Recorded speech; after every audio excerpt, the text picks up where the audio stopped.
What is up with food processing plants blowing up across America? And no, it's not a fart joke. This is insane. If you've been watching us for a while, you know that we have made a video on the potential food shortage that we think is coming.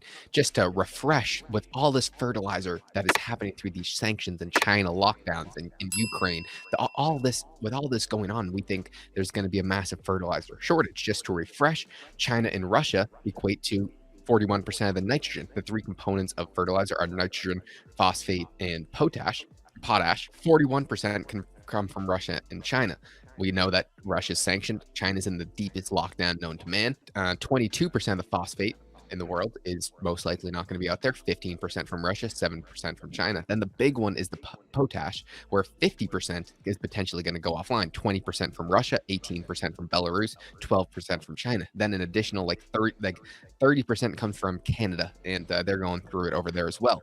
Just briefly talking about this, just this alone is one of the biggest deals in the past few decades that we have seen with regard to food or anything. I mean, we see the price of fertilizer absolutely skyrocketing right now. Then we're going to go over what is happening today, Justin. I mean, at least 16 fires have broken out at food processing plants. What is this? Like, this is just in the past few months. What is going on, Justin? Josh, besides the fact that plants are blowing up, I don't know. I don't know the historical rate of plants blowing up. I'm sure plants have blown up in the past. Living in the Gulf Coast, oil refineries, I don't say they blow up all the time, but, every few years, there's some incident that happens. What I find interesting is the occurrence of it as well as the timing. The timing is, I think, probably the most sus of everything, where even if the food plants were blowing up with historic norms, which I don't think they are. Why? And more on this in a second. Why are we seeing various bottlenecks that are being imposed on the very ingredients and resources that are needed to have high yield, successful crop yields? Mainly in the terms of Union Pacific declining to provide additional rail capacity to fertilizer manufacturers. This is a presser that came out from CF, one of the largest, if not the largest, fertilizer manufacturers here in the States. A few points. Union Pacific has put in mandated shipping reductions that would result in nitrogen fertilizer shipment delays during the spring application season, and that it would be unable to accept new rail sales involving Union Pacific for the foreseeable future. The first question I have on this is, okay, great. They're a rail company. They're in the business of transporting goods from point A to point B. I certainly get that. I get the fact that they only have so much capacity. I also get the fact that if there's only so much capacity, a more high-yielding shipment would displace a lower-yielding shipment. Again, no argument from me on that point.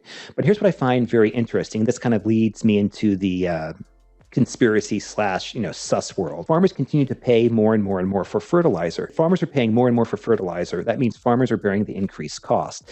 The farmers bearing the increased cost would mean that there's more revenue from the manufacturers, CF in this case, to provide more money to Union Pacific in order to otherwise displace existing cargo on Union Pacific's theoretically already full distribution network. So I don't understand why that's going on beyond just the surface level of, Union Pacific might say, well, listen, we only have 100 units of, we only have 100 units we can ship on a day. And of those 100 units, we're just getting paid more to ship something over here. And if that's the case, well, that's just a commercial explanation for it.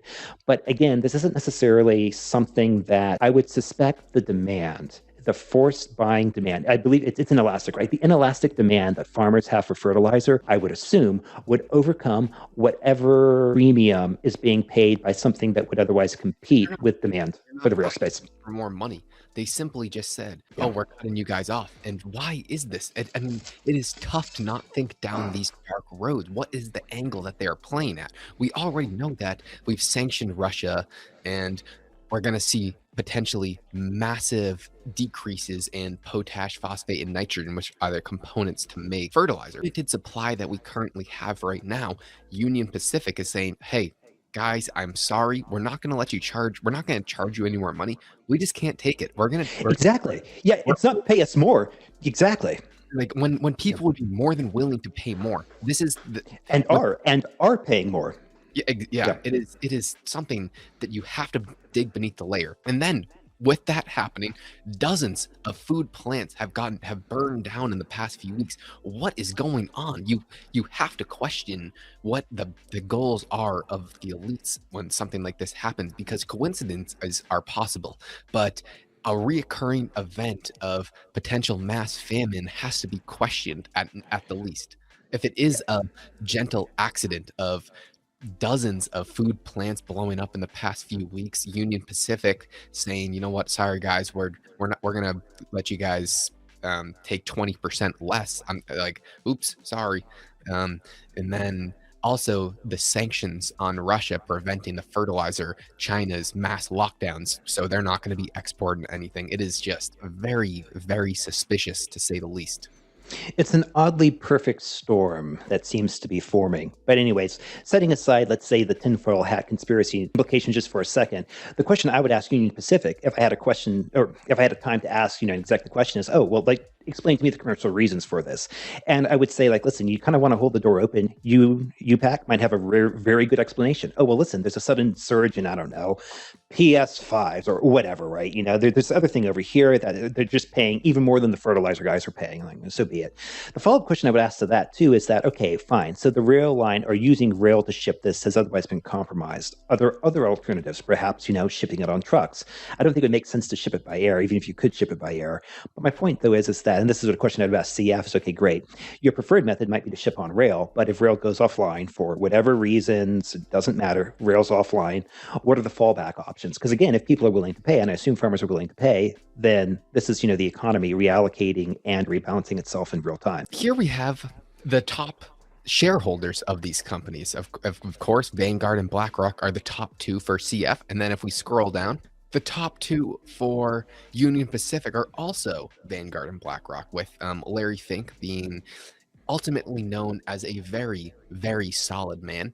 And Vanguard's just up there with these guys. But this isn't really too sketchy because they own everything. I mean, through their passive flows, I don't put too much weight on this, but that article was alluding to the fact that they were the biggest shareholders in both of these companies, so they have the most sway in what they do. This kind of takes us back to the Twitter angle that is happening with Musk. So when you have Elon Musk coming out and saying that they're going to buy, that he will offer a 38% premium to buy Twitter, and they decline, what is that? What is the logic behind this? Because they're not doing it for money. So there has to be another alternative. Exactly. And then the question is, if it's not money, well, what is it? And that's where it can get, or that's where it's possible to go off the rails very quickly. Josh, if I could go back to my screen just for a second here, just a few other things just to kind of tie this home, again, from the CF release. Basically, they're saying that this is going to affect urea nitrate, as well as DEF. So in other words, all these components that we need in order to do our high yield, high producing farming, there's a chance this might be compromised. I'm not saying that farming is going to go offline, but rather, assuming people still want to eat the same amount they want to eat in November as they do want to eat right now, we're going to have an issue because demand's going to stay relatively, theoretically, let's just hold demand the same. But if supply contracts, well, guess what? You've got same demand meeting less supply when these two things intersect. Typically, you see rising food prices. This takes me into another point, and that's the political angle. One of the things about food prices is that rising food prices, can be very destabilizing because people notice it. It's one thing, a price of a new, like Lamborghini went up by 50K or whatever, boo-hoo or whatever, right? But it's quite another thing if, let's say, the price of, the apples you buy or the beans you buy or the bag of chips you buy, if you're a family or whatever, right? If that goes up by, let's say, like, $5 or so, from, let's say, like, $5, it doubles in price. Not there. If there's a scenario where you can't buy these foods. Exactly. Or even if you see, like, where you have kind of like the stealth rationing. So think like grocery stores. Go back to, the age when COVID was first kicking out. You could only, for example, a grocery store might say, well, listen, you can only buy 2 cartons of eggs at a time or whatever, right? So you basically have this like quasi quota that's imposed. But either way, the key is what you sow, you reap. And if we sow less, we're going to reap less. And we will reap less right about the time, at least here in the States, that the midterm cycle will be kicking into full swing. This is what blows my mind about the political angle. And I know we try not to talk about politics here, so I'm not trying to take a stance one way, even though I have my views on the other here, but just hear me out. From multiple sources, including that CF presser, they mentioned that they're working with the, CF intends to engage directly with the federal government to ask that fertilizer shipments be prioritized so that spring planting is not adversely impacted. The point from this is that currently right now in the States, you have the Dems that are in control, basically the 3 branches of government. And for all intents and purposes, if you have the Dems controlling the presidency and the Dems, with a very strong showing in Congress, but midterms coming up can at least change the congressional balance of that. And so the question I have for the administration, if I was doing political strategy or political planning, is like, look, guys, you are baking into the cake right now a potential crisis that's going to bubble to the top right about the time we have the midterms going on. And granted, it's an off year cycle, so that is, we're not electing a president this time around. That will happen in 2024. But nonetheless, this is still an important thing. And this is why I look at the politicians. Josh, as you know, Gammon oftentimes says, politicians want more power. And again, the question I would ask to the strategists is like, look, guys, if you're in charge of Congress, if you're in charge of the White House or whatever, right? What you're doing right now, you are making it harder, I would argue, to retain power, because if food prices go up, there's not going to be an easy fix for that. Sure, you might be able to slap on price controls, but then you've got scarcity. So that's not going to work. Sure, you might be able to do some financial massaging around these things, but you can't necessarily jimmy up new goods or new services, or really goods and food to eat or whatever, right? You're just going to drive up the prices, which is probably going to further exacerbate the problem. So that's what I can't wrap my mind around. It's like, well, listen, if the federal government, mainly let's just say that's the current administration, the Biden administration, is interfering in this, why are they interfering in this? Because this seems like it's going to come back and bite them in the ass when they're the most vulnerable. I consider myself extraordinarily libertarian. I hate all politicians on both sides, but it is weird. It is extremely weird because we will potentially hit this max pain next winter, and that is when midterms is. So when things are very rough, inflation skyrocketing, there's potentially food shortages, energy shortages.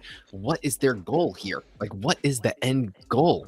If their end goal is to sustain a continuously growing population and healthy economy, the policies in place right now are extremely detrimental to such goals of the benefit of society that should be the politicians' goals. And what are their goals?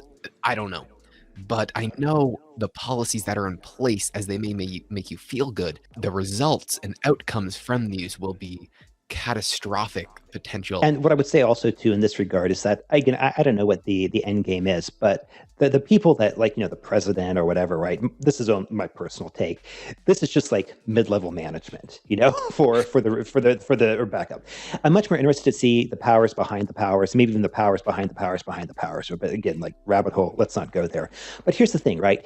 If you wanted to engineer a crisis of energy, if you wanted to engineer a crisis a food shortage, if you wanted to engineer a crisis of, let's say, medical issues where perhaps a certain medical treatment marketed as safe and effective is shown to be anything but. The point is this: you have multiple things that will converge, that will seriously undermine and shock, assuming it goes in a bad direction, the public's confidence in the government.